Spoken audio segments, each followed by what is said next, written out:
Okay, so this stuff with yeah, hold on.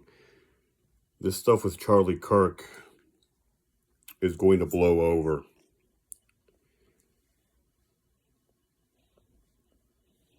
I'm not a big news cycle guy, but I'm already feeling it. You know, it's those of us who stay out of the loop who tend to Mia, stop. Please. Please, Mia. It's those of us who stay out of the loop who sort of get first. Mia, you need out. Go. Go.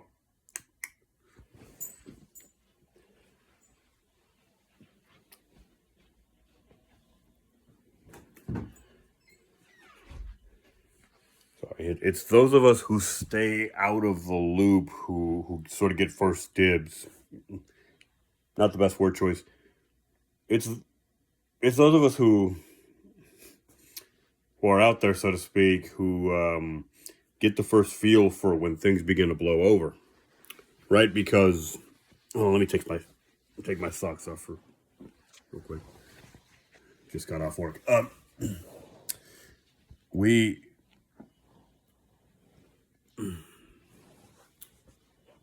sorry about this. You might say it's like we have different tentacles, so to speak, or to compare it to a dog. We sniff these things out a little bit differently. Um, because we're not so much a part of that news cycle. And in reality, I can't speak to the people who are part of it. I mean, I'm assuming that it's a little different, but it's a sort of microcosm, right? I would imagine that it's already being felt.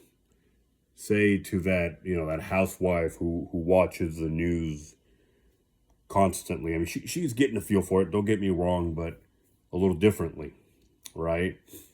Um, when you stop hearing about something in the workplace, among friends and family, I mean,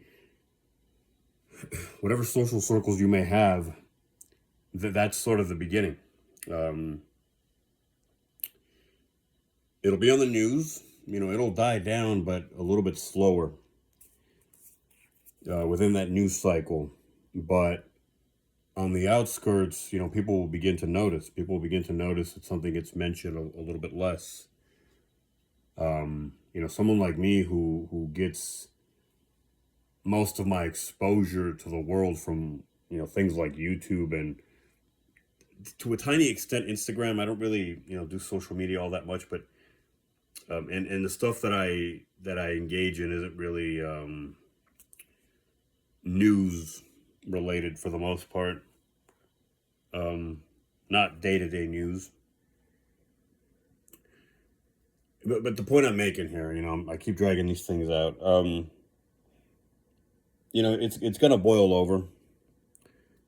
Unfortunately for the man's family, but maybe not unfortunately. I mean, who wants to be exposed to all that? It's not that simple, right? I mean, and I can't.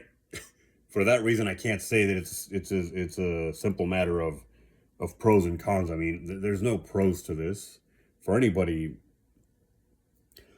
who was a part of this man's family, this human being's family, or anybody even related in some way. Um, to who this man was, to his legacy. There's no pros and cons. I mean, it's all bad, right? But this is a man's life, as I said already before. This is a man's life which was taken. Very tragic, very unfortunate. It was taken because people disagreed and they couldn't. Certain people couldn't cope with that.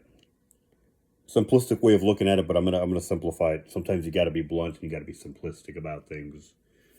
A man's life was taken, and that man's life, his legacy will remain, but um, the news clamor will die down in time, right? As I said, it's probably being mentioned less than it was on the news, less than it was right after it happened, for sure. And we all remember Donald Trump's assassination attempts. Some people remember John F. Kennedy's actual assassination. The point I'm making is all things boil over in time, right? You know, how many people are around who actually